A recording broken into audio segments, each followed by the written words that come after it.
അസ്സലാമു അലൈക്കും വറഹ്മത്തുള്ളാഹി.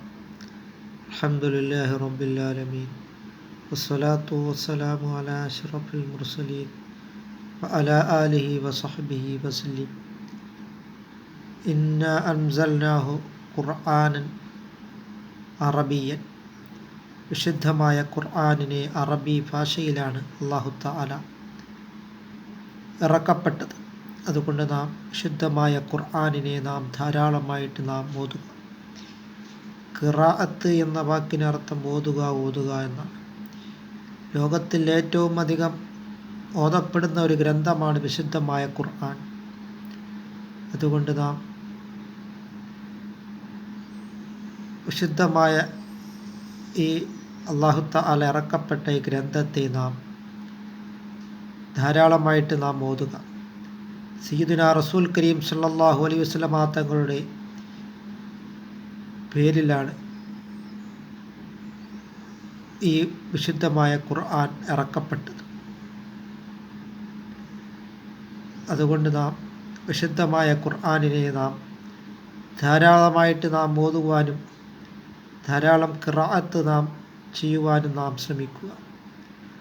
സൂറത്തുൽ വാഖിയ ഓതിക്കഴിഞ്ഞാൽ അവന് ദാരിദ്ര്യം പിടികൂടുകയില്ല. സൂറത്തുൽ മുൽക്ക് ഓതിക്കഴിഞ്ഞാൽ അവന് അദാബുൻ അലീം വേദനാജനകമായിട്ടുള്ള ഖബറിലെ അദാബിൽ നിന്നും അവന് രക്ഷപ്പെടുവാൻ കഴിയുന്നതാണ്.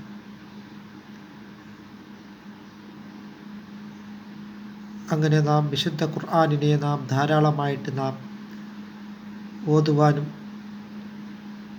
ആയത്തുൽ കുർസി ഓതിക്കഴിഞ്ഞാൽ അത് നല്ല ധാരാളം മഹത്വമുള്ളതാണ്. അങ്ങനെ നാം ആയത്തുൽ കുർസിയും അതുപോലെ തന്നെ ധാരാളം വിശുദ്ധമായ ഖുർആനിനെ നാം ധാരാളമായിട്ട് പാരായണം ചെയ്യുകയും അങ്ങനെ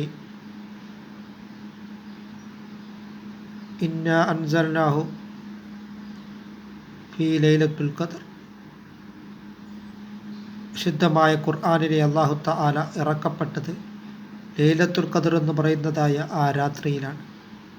അതുകൊണ്ട് നാം വിശുദ്ധമായ ഖുർആനിനെ നാം ധാരാളം പാരായണം ചെയ്യുകയും വിശുദ്ധ ഖുർആൻ പഠിപ്പിച്ചതായ രൂപത്തിൽ നാം ജീവിക്കുവാനും നാം വളരെ വളരെ വേഗം തയ്യാറാവുക. അല്ലാഹു തആല വിശുദ്ധ ഖുർആൻ നമുക്ക് അനുകൂലമായി സാക്ഷി നിൽക്കുന്ന കൂട്ടത്തിൽ അല്ലാഹു തആല ഉൾപ്പെടുത്തുകയും ചെയ്യുമാറാകട്ടെ.